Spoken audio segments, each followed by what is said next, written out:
Welcome to EPG Pathshala. I am Dr. Preeti Shirodkar, Associate Professor, Communication and Soft Skills from MET Institute of Management. Today, I would be talking about recent trends in emigration. Let us consider some interesting facts. New Zealand has seen a 100% rise in emigration. Countries like the US have brought in global entry reforms for low-risk travelers who are pre-approved. The UK too has been trying to bring in reforms to prevent nurses from leaving the country. Furthermore, the trends have shifted towards moving more to English-speaking countries like Australia, Singapore and New Zealand. Finally, global financial companies are keeping a tab on emigration, the diasporics, and the impact on finances worldwide. Let us now set the context for emigration. We all know that the Indian diaspora is both large and widely spread across the globe. Emigration from India happened during different historical periods and in a variety of political contexts. As a result, the migrants are composed of different economic strata as well as belong to different social backgrounds. Post-independence, however, the reason for migration has been search for better life, and this trend has continued till today. The opening up of the Indian economy in the 1990s has had a major impact on the labor outflow to other countries. Now, there is a three-pronged approach to migration. One, people with professional expertise, technical qualifications and skills who migrate to high-income, developed, traditional migrant destination countries like USA, UK, Canada and the Gulf Cooperation Council, either as permanent immigrants or to take up temporary employment. Two, unskilled, semi-skilled and professionals migrate as contract workers to the high-income countries in the Gulf. In addition to traditional destinations, emigration has also been of late towards the high-income countries of Southeast Asia, such as Malaysia. The third and most recent trend is that of professionals, especially young IT professionals who migrate in ever-increasing numbers to North America, as also to newly emerging destinations such as Europe. All in all, there has been an increase in emigration since the 1990s. Country-wise, looking at the immigration policies of specific countries, the diasporics have made their choice, and this has shaped the emigration trend. There has also been a major impact of this emigration on India itself. Over and above this, there is a trend recently of return migration where people come back to their land of origin after having spent many years, sometimes generations abroad. There have been two factors that have propelled emigration from India in recent years: liberalization of the Indian economy in the era of globalization and the dramatic transformation of the government of India's diaspora policy to make it a proactive and a positive one. India as a market is a source of skilled labor and of qualified professionals with an advantage of speaking English. This is increasingly the global language of communication and commerce. As a result, there has been a favorable response to Indians from many countries. Furthermore, India's policy towards its immigrants has changed from the earlier phase of resentment and accusations of disloyalty and betrayal to a more welcoming and positive approach, creating a two-way exchange and communication between India and the diasporas. What attracts the host country, on the other hand, is the success of IT professionals seen through India's contribution to the Silicon Valley. This has resulted in many countries changing their laws to facilitate Indian immigration. This is as regards India. What attracts the host country, on the other hand, is the success of Indian IT professionals seen through India's contribution to the Silicon Valley. This has resulted in many countries changing their laws to facilitate Indian immigration. Some of the successful diasporas have also built political clout in their host countries and have been deployed by the Indian government for advocacy and building lobbies. In newer destinations, Indian immigrants have found work in non-traditional sectors, but they've also faced hostility for taking away the jobs from locals. Moreover, a prominent trend has been that of the double diaspora, where people have moved from the country they initially moved to a newer destination. For varied reasons, there has been a major shift among current immigrants as regards their places of preference as well.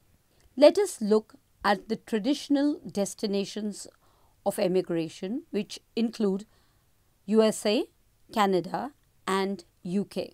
The average annual flows of Indian immigrants to all these countries have shown a record growth since the 1990s compared to the earlier decades. Moreover, there has been a further increase in the number of Indians immigrating on a permanent basis to these three countries since the turn of the 21st century. The reason for the rather marked increase has, however, been different in different years, but the government policy has been one of the strongest deciders. The 1950s onwards, there were various changes in the immigration policies among the trio of countries, which are USA, Canada, and UK. Initially, the policies were geared more towards limiting foreign labour influx and preventing immigrants from settling down in the country. According to Abella, 4 factors have pushed several developed countries in the recent years to reduce barriers and allow a larger inflow of foreign workers in high-skilled categories. These include the liberalization of trade, rapid expansion of the knowledge economy, rapid aging of the population, and the growth of informal and flexible employment. Based on this, the current scenario and the changing policy to attract workers can be categorized into 2 types. 1. Announcement of specific attractive new schemes, and 2. Modification of earlier rules. Let us examine the specific immigration laws in these 3 countries. First, the United States of America. The 1965 Immigration and Nationality Act equalized the immigrant quotas at 20,000 persons for all national groups in the Eastern Hemisphere and created 2 immigrant categories: family reunion category and the employment category. Then came the Immigration Act of 1990. It aimed to accommodate economic restructuring and globalization of capital and personnel flows. The general change in laws and policies is now geared towards ensuring that the labor force is meeting their own specific needs and shortages and is also temporary in nature. This has led to an increase in visas being granted to temporary workers in specialty occupations, as also to international students who are expected to return home after their education is complete. The Indian immigrants to USA display certain characteristics. These are, they are the wealthiest ethnic group and they have the highest educational qualifications among all ethnic groups. Let us now look at the story of Canada. In Canada, the policy has been more welcoming than the US, despite them sharing the same discriminatory policy origins. In 1968, Canada introduced the point system, which assigned values to qualifications rather than a person's ethnic or national background. In 2002, the country introduced the Immigration and Refugee Protection Act, which defined 3 basic categories of permanent residents that corresponded to 3 basic programs. These were the objectives of reuniting the family, contributing to economic development, and protecting refugees. Over the past 2 decades, India has been ranked among the top 3 source countries for labour to Canada. The majority were admitted under the family class prior to 1986. However, the migration of skilled workers has become particularly prominent since the mid-1990s. But unlike other Asian countries, few have gone there under the business class. In addition to economic immigrants who are granted permanent residency status, the number of temporary immigrants entering Canada has also multiplied since the 1990s and early 2000. Furthermore, A new visa processing program for Indian visitors was launched in 2013 under the new CAN Plus program. According to this, Indian nationals who had travelled to Canada or to the US in the last 10 years could go through faster processing of visas. All this has increased the flow towards Canada. Now, thinking about the UK. In the mid-1960s, most Indians coming out of the United Kingdom were dependents according to government statistics. Dependents made up of 75% of all Indians entering in 1965 and 80% in 1966. There was a peak in 1968, followed by 1995 and 2005 of emigrants to the UK. In the UK, it is under the work permit scheme that additional foreign expertise is now being invited into the country in IT-related occupations as well as healthcare and medical fields. UK is also allowing managers and administrators to migrate, but on a temporary basis initially. In 2006, India was the largest foreign national group in the UK.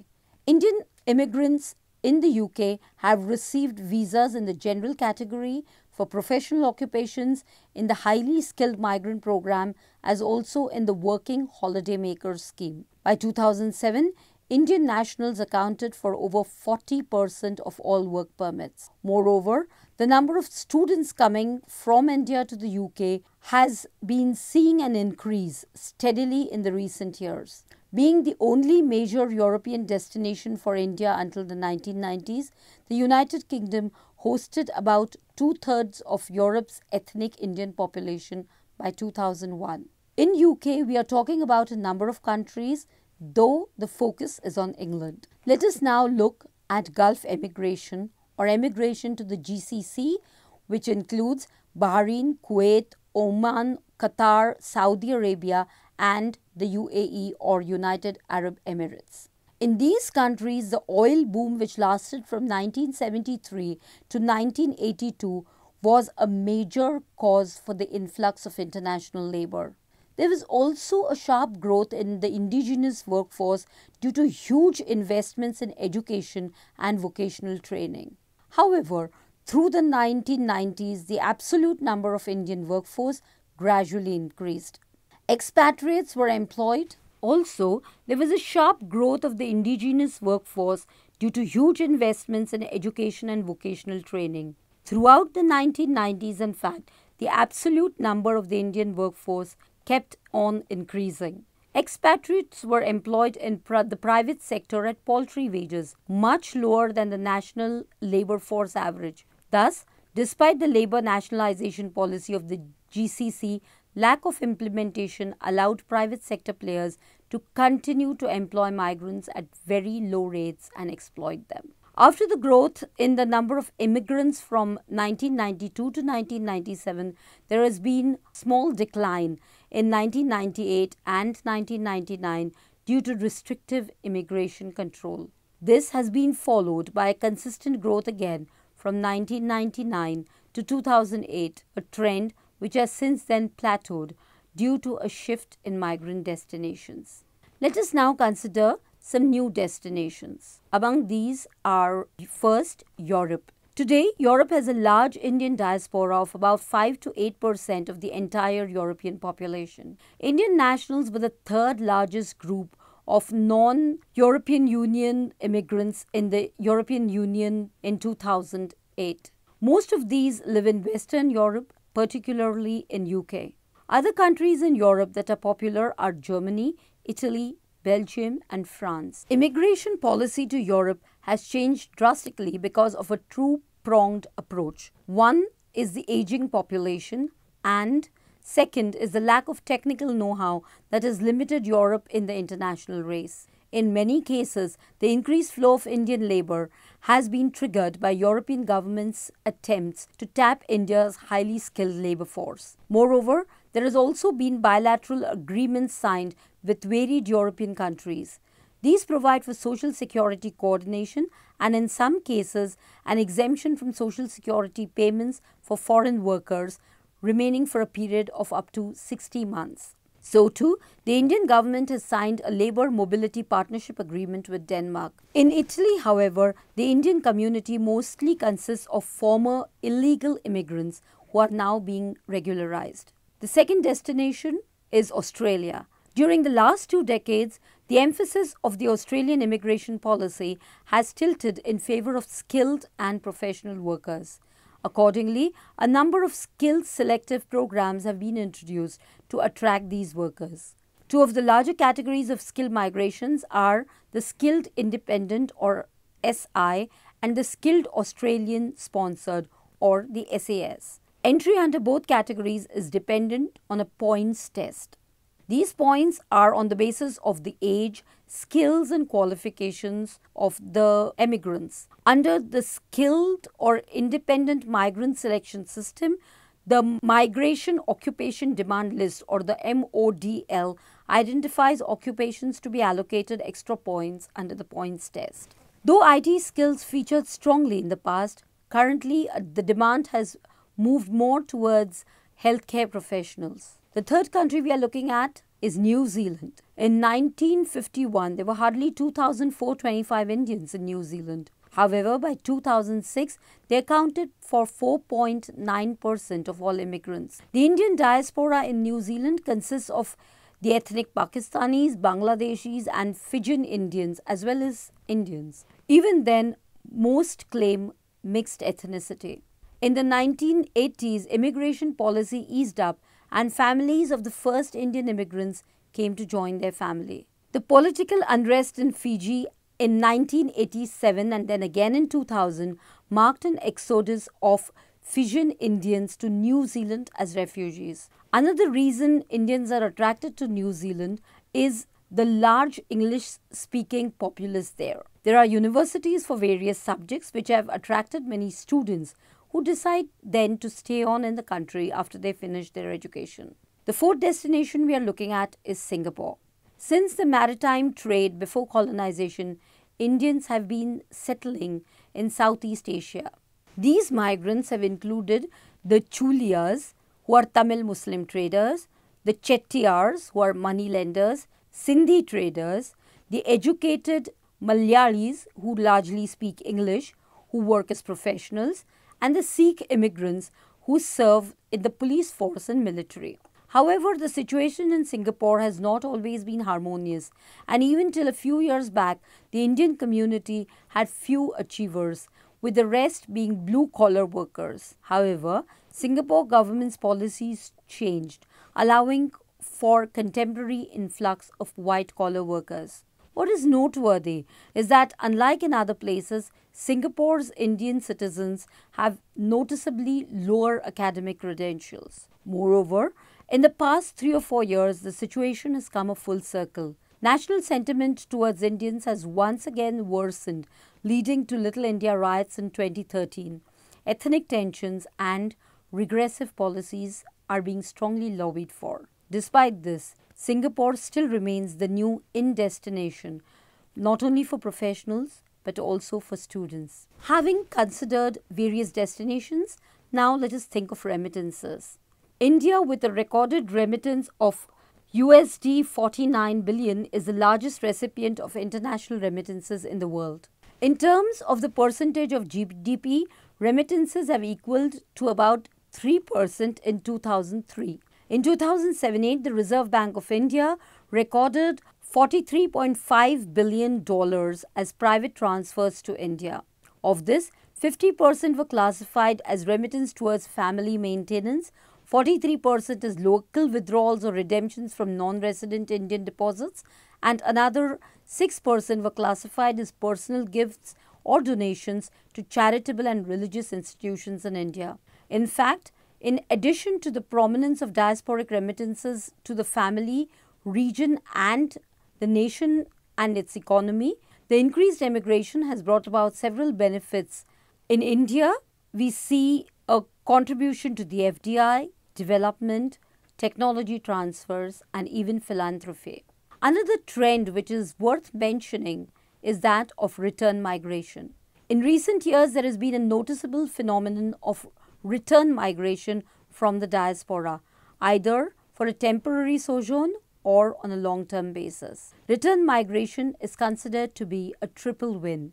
The original sending country reaps some benefits in terms of both money and talents. The receiving country is able to fill up their labor shortages. Individuals, in turn, are able to earn a fat paycheck and upgrade their skills while maintaining links with their home country.